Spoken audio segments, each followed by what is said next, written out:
college, like, I often leave the house only 20-25 minutes to spare. In fairness. I also, like, 4 months ago used to have hair down to about here. It's up to here now. I just went to the hairdressers one day, was like, take it off. So this, like, the last one is actually kind of set. I'm actually kind of proud of the last one. Apparently at my dad's, I drank cough syrup mixed up with vodka. Like, I'm pretty proud of that. That's pretty set. Also, I don't remember that happening. That might be an elaborate joke that the people in my year played on me so that I would think I was a massive legend, when really I kind of fell asleep like pretty early at that party. I just fell asleep. Also, like, I'm still alive, which makes it seem like it's definitely some kind of elaborate trick or lie or joke. But like, yeah, I'm pretty qualified to be here. Like, I'm not some kind of loser like that Simpsons character who's on all the posters, who I actually don't know who he is, but the lads told me he's a loser. I wasn't allowed to watch The Simpsons until I was like 12. I don't know. Like, so like the dying alone part of it, the dying alone part of this debate, I guess, was meant to be the deal breaker here, but I'd like to think of it as more of a deal sweetener.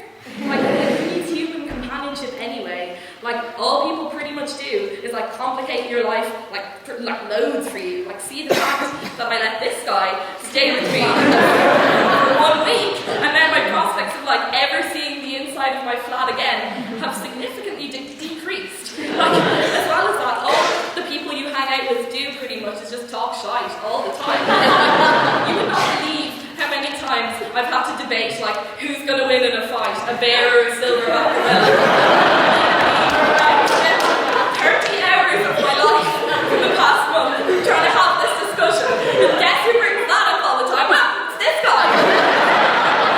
Actually, if this debate was about like living fast and dying far, far away from Conan, I'm so okay with that. I can deal with that so much. I'd actually probably prefer that, but I'll settle for dying alone. It's fine. Like, I feel like other humans are pretty much just obstacles in like the path of like my rolling boulder of self-actualization.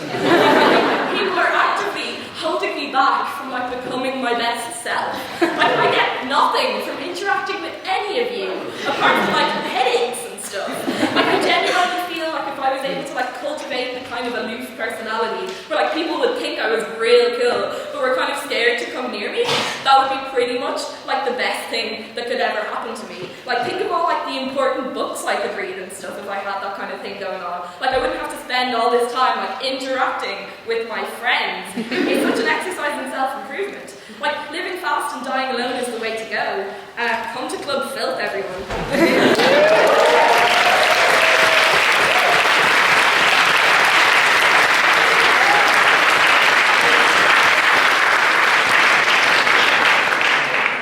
I'd like to thank Orla very much for her speech, and now we're going to call on our first guest of the evening, which is Christiane, who's going to give us a nice speech also.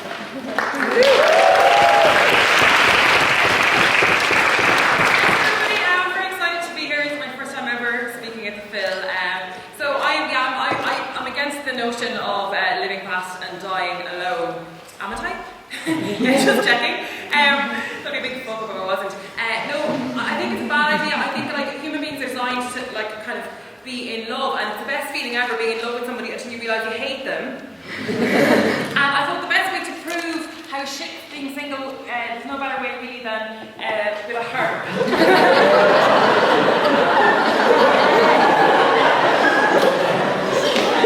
With a strap-on harp, I might add. This is like the least sexy strap-on thing. I mean, I'm getting no sex with this harp. It's very suitable for thinking about being single.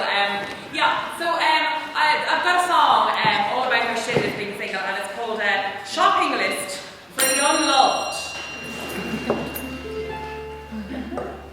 You're shopping for one, you're alone, nobody gives a shit about you. With your pint of milk and your mini loaf of bread, as you stand all alone in the queue, muttering to yourself, will I buy some ham? It's a special offer. Only if the packs can be resealed. Because it's all very well with your jumbo packs, but when I Into tiny Tupperware boxes that only single people keep in their cupboard. And then burn as soon as they find love, because love means fitting frivolous amounts of ham to your naked lover. Post-coitally. So I'm told. Instead of lying awake at night worrying if the ham is going to stay fresh for Monday, Tuesday, you can join in if you know this bit. Wednesday, Thursday, Friday. It's always over if people don't join in. Until the end of your life of ham-based anxiety.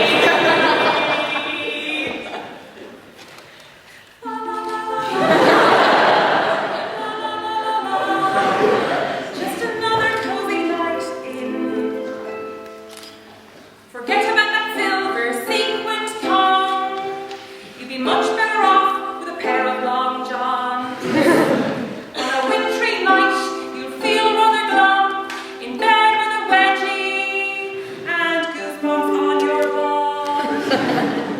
Party for one, glittery bum that no one wants to spank. Somehow cry wank. Unless you live in Australia where thongs are actually flip-flops. That's something I discovered the hard way in my first week in Australia when my neighbour Janie invited me over for a barbecue. And she's like, you know, the dress is going to be casual. People are going to be wearing like t-shirts and thongs. Really? I don't know. I'm having it. Don't worry, you can wear a pair of mine if you like. And it's like, oh, what's more than you? How about I fit you? What a bitch! I was like, oh, thanks a million, Jamie, but you're grand. Fucking Australian. Just another cozy night in. Forget that jumbo pack of toilet roll. You'll never shit your way through 12 on your own. By the time you've pulled your way through the pack, they'll have reinvented how we go to the jacks. There'll be Dyson arse dryers. Dry the arse in 10 seconds. Rawr! And then as a quick follow-up, just to kind of prove my point even further, this is like shopping list for the newly in love. Looby, looby, looby, looby, looby, looby. And sing like the condoms do. Woo! So I'll get rid of this instrument now. Yeah, like you know, I came to Trinity as well. I studied. Because I got a lovely email from Claire inviting me to the debate, and it was lovely because I was like up to my eyes in unemployment at the time. So it was lovely to get the invite, and you know, she said like all these prestigious, like she was like, oh, it was a really nice email, and at the top of it, on the introduction, it said invitation to speak in Trinity College. And I was like, oh my god, for a moment I had this vision of me addressing like everyone in Trinity, you know, on the campanile. Some kind of like half promised, half angel type. I was really excited about that, you know, but I was like, how would I get up in the... I don't know what I'm saying to everyone in Trinity, but I really like the idea. So she wrote, Dear Ms. O'Mahony, Ms. is okay, a bit formal, I prefer babe. How she used to know that. You know, we'd like to invite you to speak at the University Philosophical Society Freshres debate. The Phil has hosted such names as Jonah Hill, Stephen Fry, Hugh Laurie, Whoopi Goldberg, basically a bunch of nobodies. Yeah, that's fine, I can follow that, no pressure. We always treat our guests very well and supply plenty of drink on the night, which is basically a nice way of saying we won't be paying you. I'm very easily manipulated though, alcohol is perfect. We hope you'll accept the invitation to return to your alma mater. Now, but I think it's maybe my alma mater because I did 2 degrees in Trinity. I studied philosophy and then I trained as an actor. Basically, because I did not want to leave Trinity College until I was completely unemployable.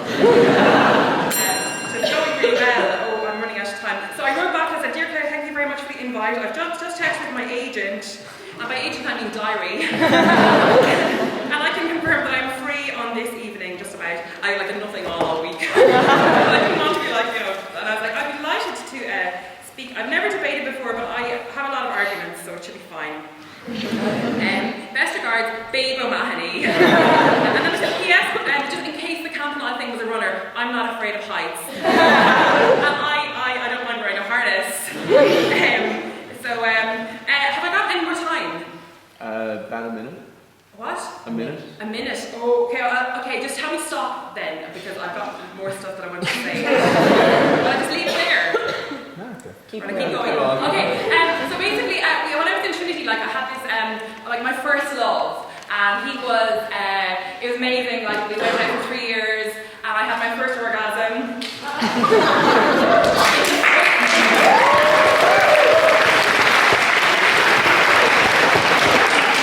In the first year.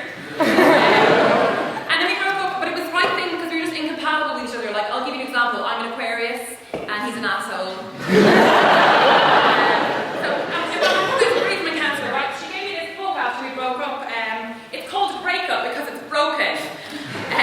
I think it's a book for women because it's pink. And it's by this guy called Greg Berend, and I don't know, Berend, who knows? And his wife Amira, and it's a picture of them on the front, right? And they've got like you probably can't see this, they're like this. And it's just like, and it's just like, it's a horrible book, like basically where they're like kind of, it's like they've got big white teeth and they're really successful. They're like music producers and comedians and stuff. Like, why do you need to write a book about sad people who've been dumped? By their sort of like exes. But I actually think it's actually a really good book, but you have to read it in an American accent. Because like, it's called a breakup because it's broken. Like, you just want to kill yourself after that. It's called a breakup because it's broken! Ah! Like, win! So it was actually a great book, and I really appreciate it. My mum got it again for me, but a short while later she got me another book, He's Just Not That Into You, by the same author. And it's actually a really good book, right? Because before I read this book, I always thought like my boyfriend didn't like talking on the phone because he was shy, but actually it's because he hated me. And she got me another book, If I'm So Wonderful, Why Am I Still Single? Getting this book from my mother was worse than any heckle I've ever received on a comedy stage, and that's not a challenge.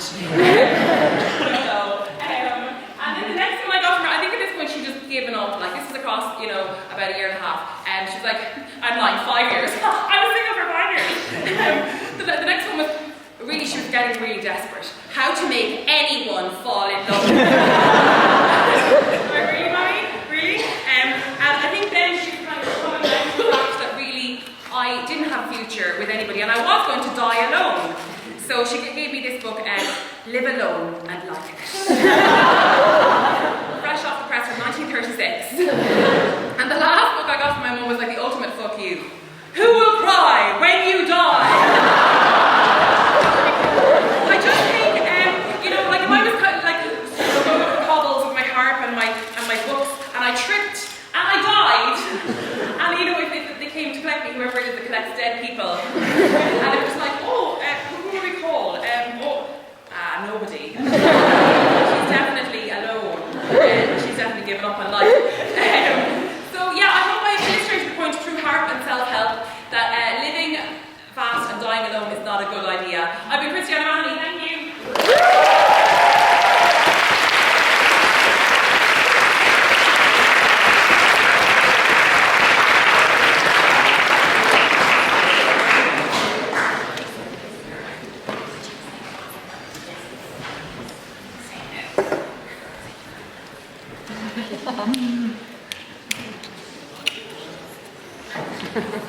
I'd like to thank Christiane for what was a great speech, and now call on our next speaker, who's also a guest, Aidan Greene.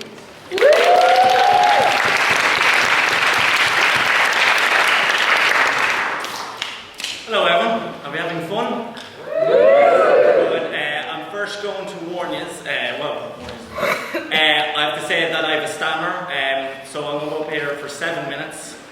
That will be one joke. So have our stammers in, just so I know? We probably won't know for a while, so I'll just keep going and laugh as well. I know sometimes people feel uncomfortable, feel, no, I shouldn't laugh at stammer, that's a bit mean. Please do, because it makes this a lot easier. But I've got some friends and they stammer as well. They hate it. Like, I've got a friend, he gets insulted at everything. Like, he gets insulted as soon as the CD skips. It's like, hey, Miley Cyrus is insulting me, and I'm like, she's insulting all of us with that horror music. And so, just so you know, I'm not stammering now, which is awesome, by the way. because I'm on a speech course, so I'm in control of it. And on this speech course, so some of the things that we're encouraged to actually, do, to actually fight back, and my stammer is, right? We're encouraged to speak in a deep and breathy tone of voice like this, which I find makes me sound like a serial murderer. And then I usually talk really high. That makes me sound like I'm actually being murdered. So now I can actually say about the points. So, right, living fast and dying all alone. See, okay, there's something about being single which is the best thing in the world, and that is that you get to go on dates, okay? And dates the best thing ever. I know, right? Look, right, I recently went on one with a girl, and I was really nervous, right, because it was my first date in 6 years. And I know some of you are thinking, wow, he must have been in a long-term relationship. No, it was my first date in 6 years, okay? And I was really nervous, and it got worse. I got there, and she was gorgeous. Like, I mean, like, she had, like, red hair, she had a blue eye and a brown eye, which was scary, but awesome. Right? And so I knew, right, I know what I have to do on this date. I have to give her compliments. And, like, I'll compliment her eyes, because her eyes are amazing. Right? But I knew I can't say, okay, so I was like, I can't say the word eyes, because I struggled saying E's the whole day, right? I couldn't say any word that started with an E, which I found at that moment when I went to the shop to buy eggs for breakfast, I left with a steak. But I'm like, hey, you're on a speech course, you know what to do, you have to tell her, right? So I looked at her and I'm like, I'm sorry, love, I just have to. Your eyes are gorgeous. So there's been no second date. I couldn't catch her. That's a lie. There has been a second date in court. But like, I'm being single. It's so much fun right now. Especially, right, there's Tinder. Who here is on Tinder? Don't lie to me. Everyone who is single is on Tinder, and like, it's great. You can meet people you would never normally meet. To be honest with you, I'm not actually a fan of it because, right, I don't want the first time I ever see the girl I fall in love with to be when I'm on the toilet. Because that's where we always did. Right? But yeah, right, so, and so as a single man, there's a sort of like, a thing called the lad culture, right? All these lads being lads and stuff, right? And I actively try not to be a part of that, because a big part of that is objectification of ladies, right? Which is a terrible thing. Like, I actively don't want to be a part of that, right? I strive not to objectify any girl for the way that she looks, right? And I try really hard, but I've tried so hard, I've started objectifying them for the personality. I'm like, here lads, look at the personality on her. Jesus, I bet she votes. Do you know what I do? Do you know what I do to her, lads? I would listen. All over her face. And so being single as well, there is the great thing where you can always find the one. Like, I want it to be like movies. Like, I watch loads of movies, especially rom-coms, because rom-coms are awesome, right? And I would show them right, I just watch rom-com after rom-com. And in rom-coms, right, there's always a meet cute, right? Does anyone know what a meet cute is? Okay, right. Basic thing, right? She's an uptight businesswoman and she's married to her job, she ain't got no time for no man, okay? And she's walking on really fast and she's carrying loads of books and papers and stuff, okay? And so a goofy, yet lovable guy, thinks somebody like Matthew McConaughey, right? Turns and knocks into her and knocks all her stuff on the ground, and he'd be like, oh, I'm so sorry, man, I'll pick them up. And she's like, no, don't, I have this. And they both bend down and they bang heads, right? And then they look into each other's eyes, and in that moment, they know that they're in love, okay? That at the end of the second act, they'll be torn apart, but in the third act, they're going to get back together, and they're going to have sex, right? And real life is not like that, because I've not had a third act in. I'm actually not going to say it. a few weeks ago, right? I was strolling up the street, and this can only happen, right, for a single man, right? I was strolling up the street, saw this girl, and she was walking along really fast, and she was carrying loads of books and papers and stuff, right?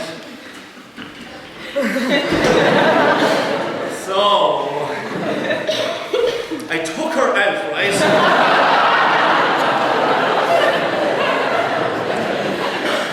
And then when she rose up, then as soon as she rose up from her coma, I looked into her eyes and I knew right then that it was love. And she screamed, "Stranger danger!" Which was really weird, because like, what age was that girl? That was a really bad casting. So that story's not true, it's a joke. Can't handle another court case. But this next story is true, and once again, this can only happen if I'm single, okay? Last February I was snowboarding in France, okay, and I was going down a really steep slope and I couldn't stop because it was really, really steep, okay? And I saw a skier girl and she had stopped in front of me, and I thought, Aidan, you have a pair of choices here, right? You can either dodge her or you can stop, right? So I took her out, right? And she lands on my lap, and the pair of us are sliding down a mountain, and I'm like, oh, I am so sorry, this usually never happens. But then I jammed in my heels as best I could, and I realised that this was it. This was my meet cute. This will never happen again. This is the start of my own rom-com right now, and Matthew McConaughey, which feels pretty good. So I thought, okay, what should I do? What should I do? What would Matthew McConaughey do? And in the films, he always says something really smart and charming, right? And I thought of something, and I couldn't believe I thought of it, because I'm normally an idiot, okay? And I was like, okay, right? So I stood up, and I looked her in her eyes, and I said to her, Your eyes are gorgeous. Yeah, that's all from me. Thank you very much.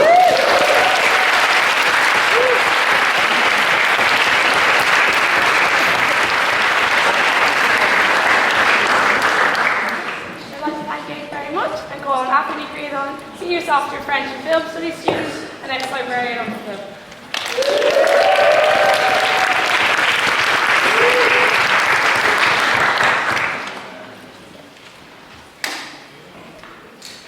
Hi guys. Hope you're all enjoying Freshres week. Nice to be here, isn't it? Very exciting. I was wondering actually if by any chance we've got any Hebrew studies students in the room. You have to raise your hands. Yeah, we do, of course. Actually, I met a girl the other day. She's just finished secondary school. She's coming into Hebrew studies now, and she'll actually be starting in due course.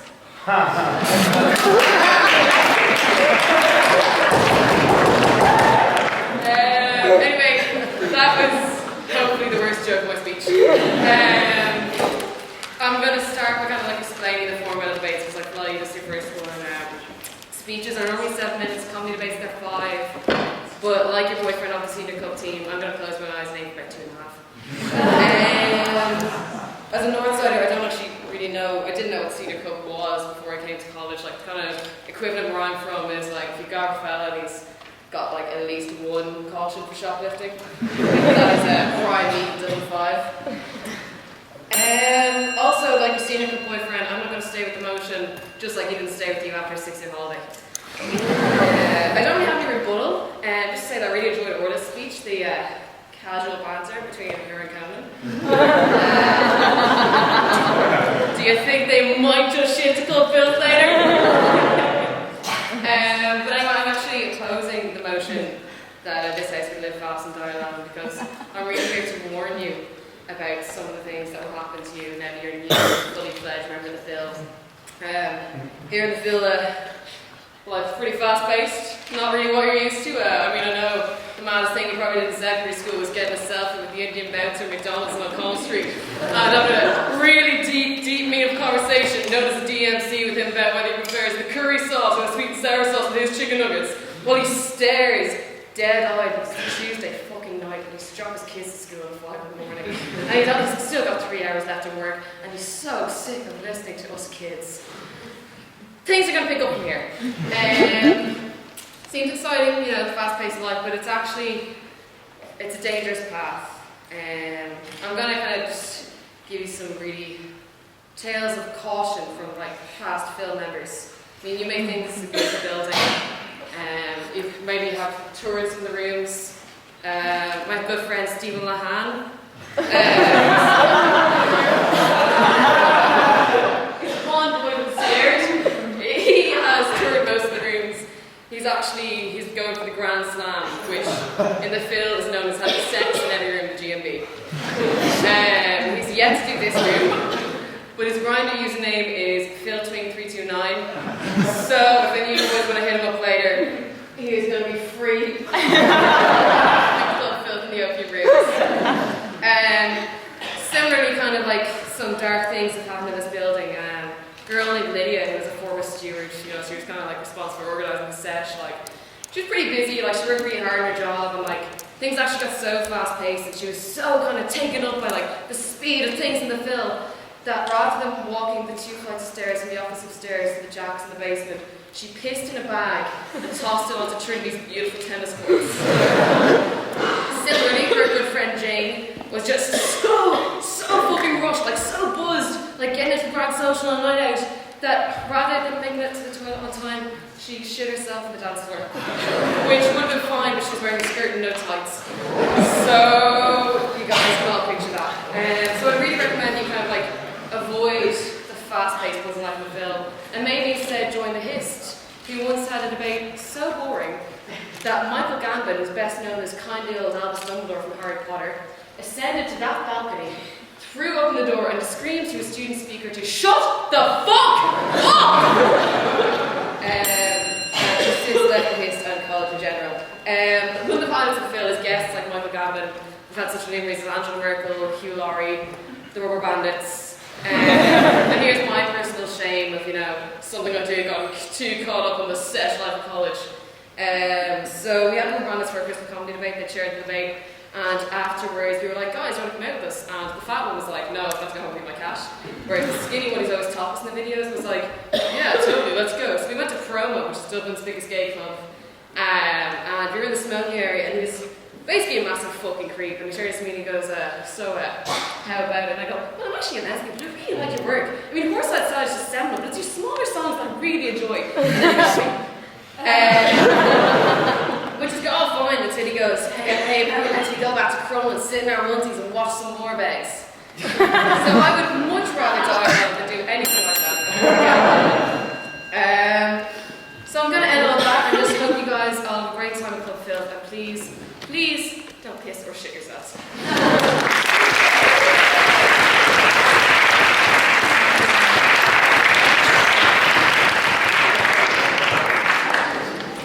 I'd like to thank Aidan very much. And now we have our next speaker, Conan Quinn, who's a senior freshman law political science student and member of council on the film.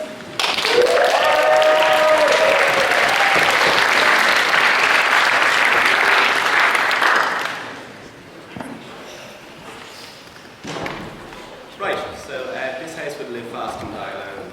Actually, when I first read this motion, I wasn't really too sure if I misread it. I read it with a comma. I thought it was this house would live, comma, fast and die alone. I was under the impression that it was a debate about Bobby Sands.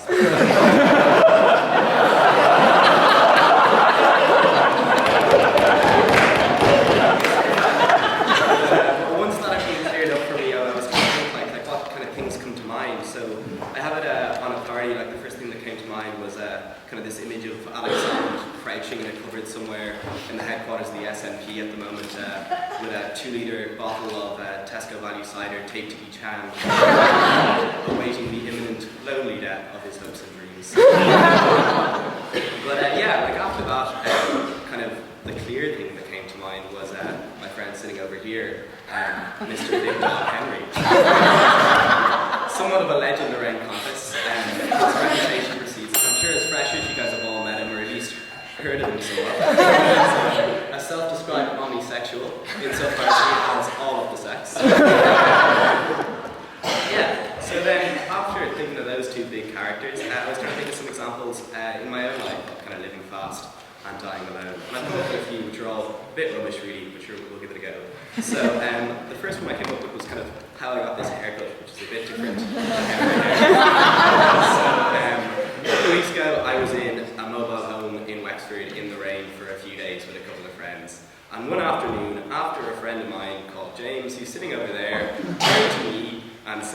the best present anyone could ever give me is a bunch of people who I could do psychological experiments on with no legal consequences. So, in order to break the tension of that rather strange relationship, I decided to have for dinner a bag of oranges, a bowl of sugar, and 2 bottles of gin. Woke up with this haircut. I've gone in the space of an evening from a kind of member of a low-rent Beatles cover band to king of the post-apocalyptic biker clans.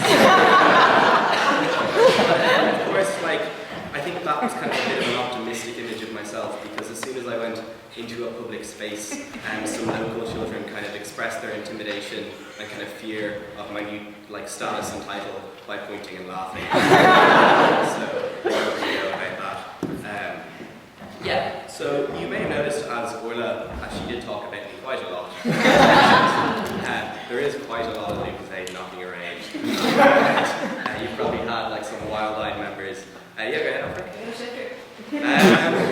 Perhaps not after the incident this morning. Various other incidents that she didn't get to in her speech.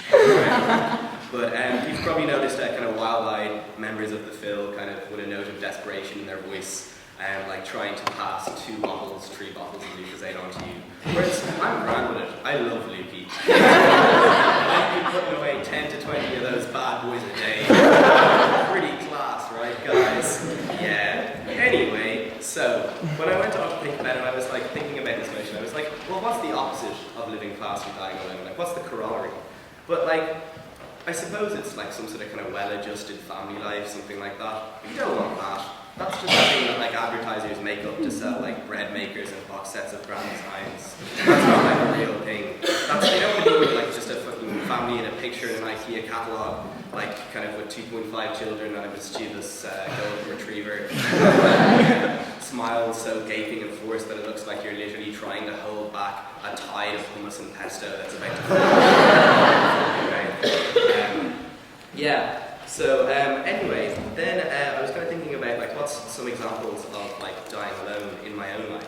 And I think on Monday night at Freshres ball, I really kind of achieved something which proves that I probably will die alone. It was after drinking a few dirty L's, which is where you get a loogie, drop in a baraka, and then put in half a naggin. In that club film, I turned to this guy over here, told him that I could pull anyone of any gender in the club. He promptly collapsed and had to be brought back to the flat.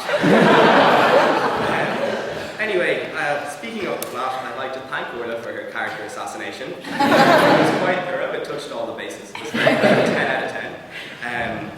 And so like last night we had a pretty good time as well. After not getting into players ball, me and the guy who coordinated on the whole not like being homeless for the next 3 days thing, we got left out. There was a couple of Freshers left out as well. So we were like, no, we can sort this out. We're pretty confident guys. We never make any mistakes. One of the things actually. So after a night of progressively worse bars and club, which included a remix, like 3 people dancing on an empty dance floor to a cross like remix of like Titanium and the Proclaimers. Also a phone call to the Hiss to see if he could get us into his like UV paint party, to which he responded, I didn't bring ID, I didn't get in myself.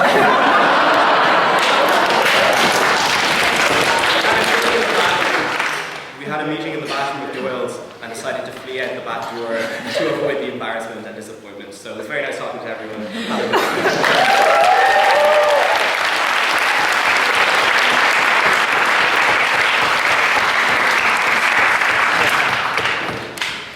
I'd like to thank Conan very much, and I call Hugh Leiter as Junior Officer, Law and Political Science student, and also Registrar of the film.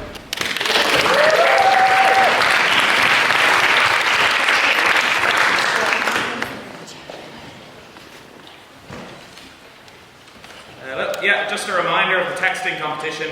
It's not just that the winner gets 100 bottles of Lucozade, you also get 200 August issues of Hot Press, which is extremely hard to get right now.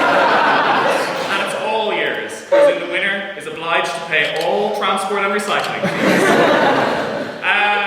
No, really I know I'm on this side of the motion and I'm against living fast, but I like to party as much as the next guy.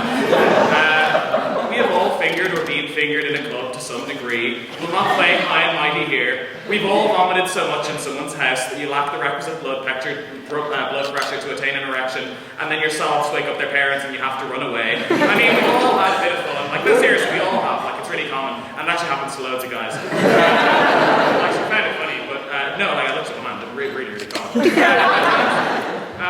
I don't want to call fast living in this debate rapid or soulless.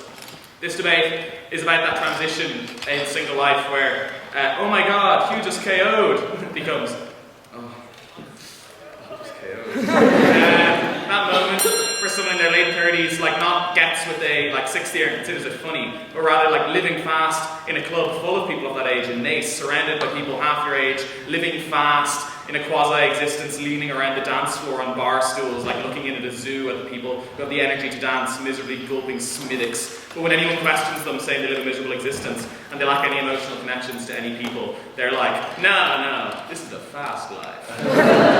Yeah, the palace is great. No, you can't tie me down. Like, the people who are most adamant about living fast and dying, well, I don't know, I suppose they don't know to dying alone, are the ones who, like, need the most self-assurance, and are the ones who need to repeat the fact that they are living really fast and to, like, elucidate the speed at which they are living really repeatedly, who are like, oh, the old ball and chain, eh? Yep, I hate that. Not for me. Nope, me? I'm going home to wank into a flannel. That's the life for me. Can't be tied down. Treated myself a fabric softener today. I bet a wife would probably give out about that. Nope. Your girlfriend stops you drinking too much at parties? Nope, I drink myself into a stupor every night and wake up alone on my kitchen floor. No girlfriend giving out to me for just being a lad. Like, the people who live fast are also kind of obsessed with hangovers in that way. Like, they have a massive amount of statuses on Facebook the next morning. It's like, oh, my head, what a mad one I had with all the drinking. Thank you, lads, what did we even do all the drinking? And then when they go out with them that one time, and then they drink 8 cans of Carpacki and watch YouTube videos of people hooking up their motorbikes' rear wheels to merry-go-rounds, severe whiplash. And it's only those, I'll agree, those videos are great. And it's only the next morning you find, like, a stream of tweets and a morning after status. It's like, shout out to the boys, mad night last night. And you were just quite unaware the whole time that you have been on a night out or were participating in what they consider like a social life, or what they consider to be the fast single life.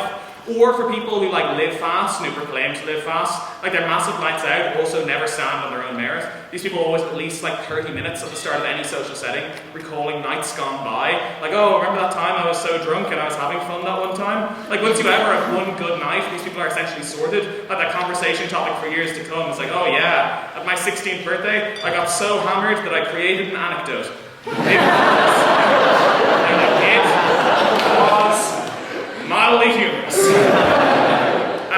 No, but, like, I really hope you guys have a great time tonight, fabricating fun, like, living fast and taking strategically placed selfies to make it look like you've been talking to the people behind you in the club. Or tweeting a photo of a Jaeger bomb on the bar tonight with the caption, hashtag drink, hashtag Jaeger's on deck for me, hashtag single life, hashtag class. And then, through single fashion, get with someone, leave the club, insist on getting McDonald's, wait in the rain for a taxi, and then she says she wants to get to sleep and you sleep in the sitting room, and then you wake up deeply unsure as to whether it's appropriate to enter another room and say thank you before you leave. Bye.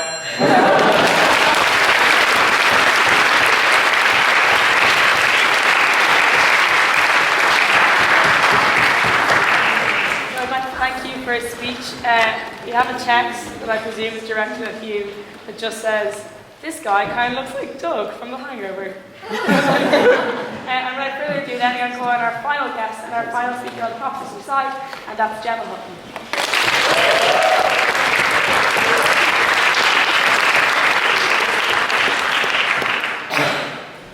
I understand, thank you. She has a job. Nobody else in this room does. Hi, Shivers. How are you? I'd just like to thank the Society so much. Claire, thank you very much for inviting me and for copying and pasting my surname on an email. Thank you. Yes, I am living fast and dying alone. I know it's shocking with this fabulous face. Any first years in doing drama or... Congratulations, you're qualified for Tesco's. I don't like that great little illusion there for you. Yes, I am for the motion that we should live fast and die alone, guys. Okay? Now, as you can tell by my general physique, that is how I live. I live in the fast lane. We may call it down south the drive-through.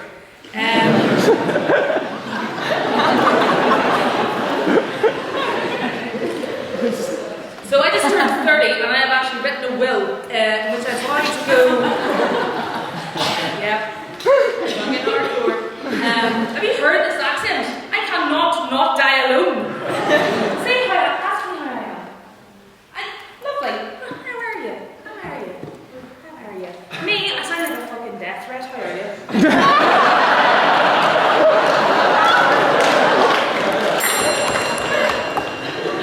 You alright?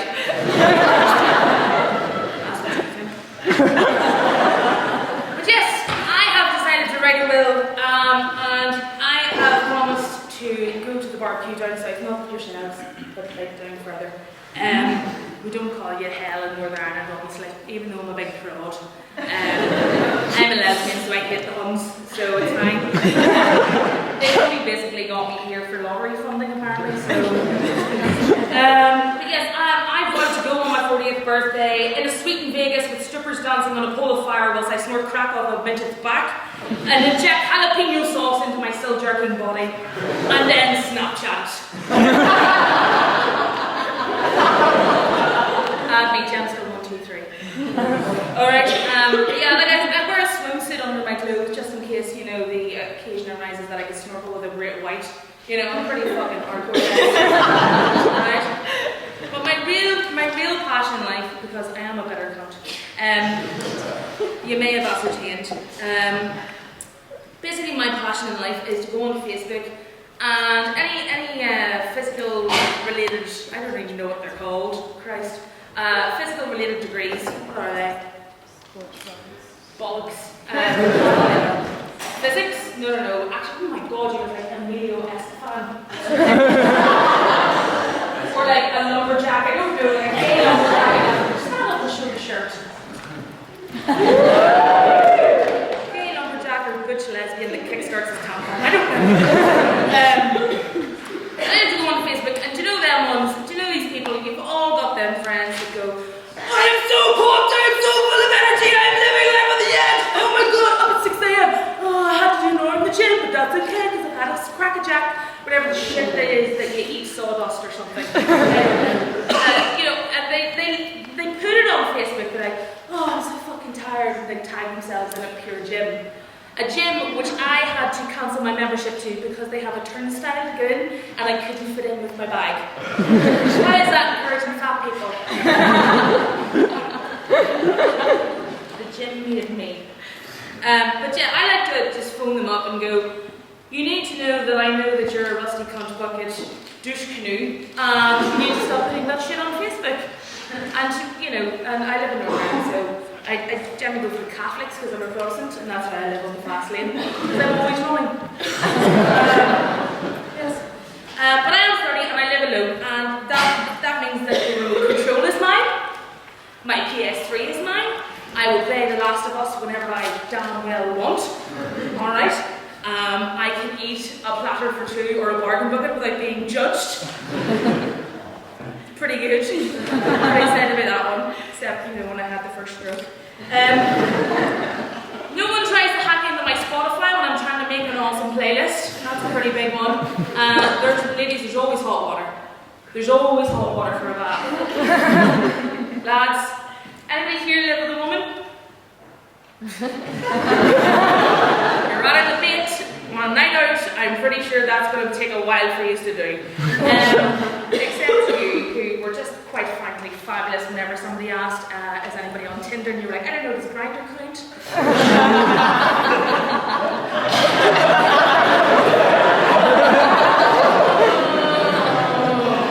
Basically, anybody that's straight, it's like Tinder, but with like more fur. Stick. Not my thing. Anyway, but yeah, I mean, that's why I love living on my own. And, you know, I can walk about in, like, sexy lingerie is basically lingerie with no holes in it. Pretty excited about that. I can wear the lingerie with holes in it, because no one's going to judge me. No one's going to judge me when I'm dancing in front of the mirror with a bottle of wine, pretending I'm Lady Gaga, alright? In fact, my 4 dogs encourage it. Because they Snapchat. But yeah, you know, and I get to sleep, you know, with lots and lots and lots of women, which is great. Here, here.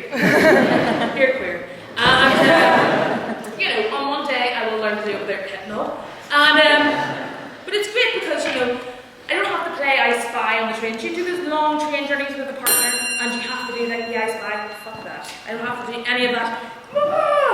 Anyway, I don't want people gathered around my bed when I'm 80 whispering into my ear, "You remembered, it's okay. Fuck you grandkids, you're waiting on me dying to get the cash." What I'm going to do with my last few dying breaths is I'm going to find the best fucking hidey hole and I'm going to invent the greatest hide and seek game ever created on this earth. That's how I'm going to die. Let them find me. Let the fuckers find me. Let the games commence. That's what I'm going to do.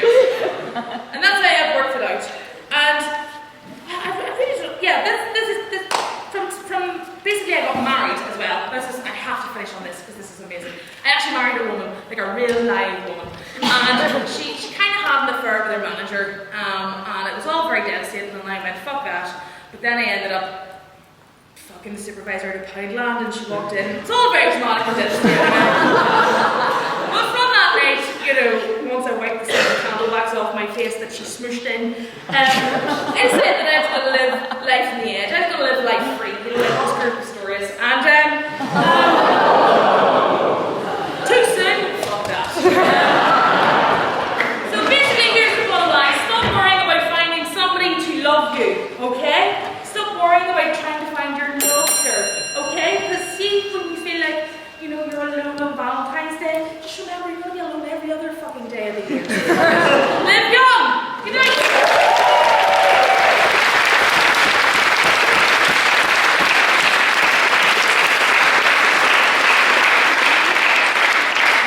I'd like to thank Gemma very much for her speech, and now I call her Ricky McCormick, who is not actually a current student, but a graduate of drama and theatre studies that's still here.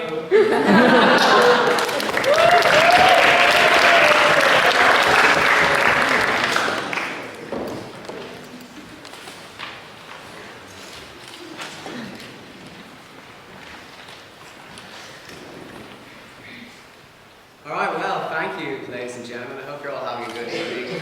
I'm not, because I feel really ashamed of myself for being here, but I don't know, fuck it, I also don't care what you really think. I'd just like to say congratulations to the Phil, because in my days the Phil used to be called out all the time being really wasteful of money and coming across as really tacky, and I'm glad to see they've escaped that by buying a big, massive, tacky sign for a one-off club night.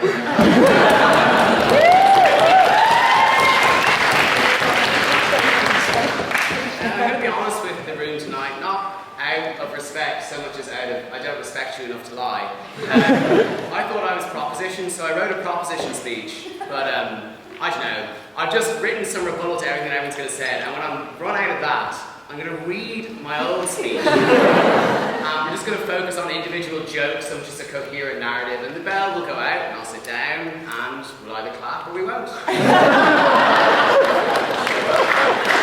Firstly, let's go through some of the rebuttal. Orla, I didn't massively pay attention to your speech, but I guess if I had to give you some sort of life advice, it would be stop getting head off your head on cough syrup, giving really fast gear shifts in cars, and letting strange bears and silverbacks, or whatever sort of gay slang you like to use, wander around your apartment, and everything will be much easier for you. And as for being cool or people not wanting to come near you, well, you're halfway there.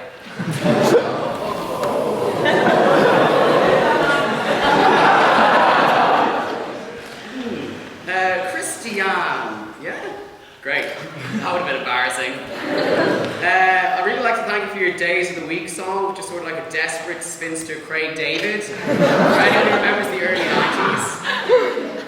Let's see. Oh, I can't really read this. It's something about trying on thongs with you down under. I think it's a bit overtly sexual though, so I won't read it out.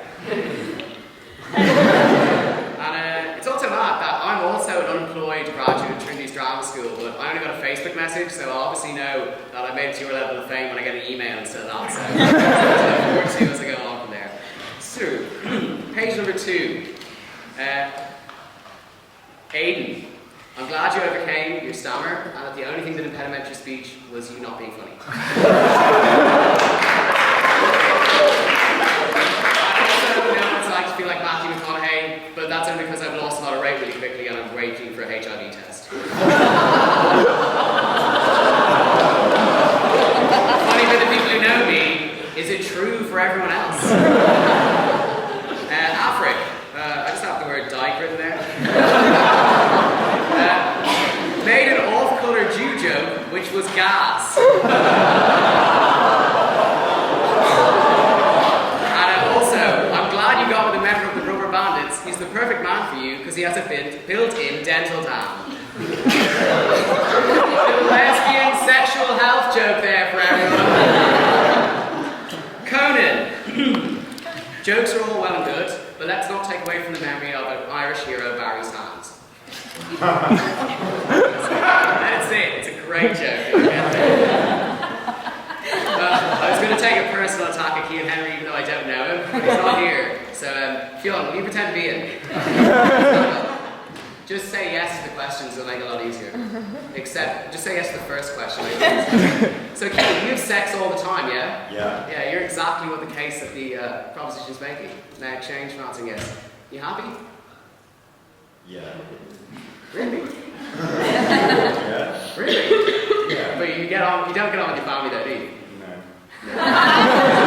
Exactly my point, ladies and gentlemen. Much funnier if it was Kean. Just, if you could imagine it being Kean, you'd be there shitting your pants. Just another joke there. Lucas A takes the edge off, but any junkie could have told you that if you're unfortunate enough to talk to a junkie. Q. Didn't hear your speech, but you'll always be haunted by the memories of your secondary school debates practices in Greg's room in his mum's basement. Gemma, it's easy to shit on people studying drama, but it's hard for them to get a job. I'm a drama graduate too. Don't leave your lives. I would just like to say, just because you can grow hair on your lips doesn't mean you have to talk like a cunt.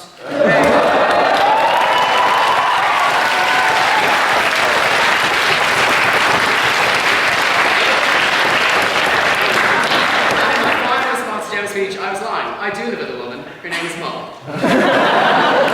But she lives with me in the house that she pays for. And finally, we're just out of time. I'll just do one of my jokes. I have a list of funny ways for me to die alone. There's about 12 there. I'm just going to read out my personal favourite. Drown in a vagina-shaped jacuzzi. Thank you.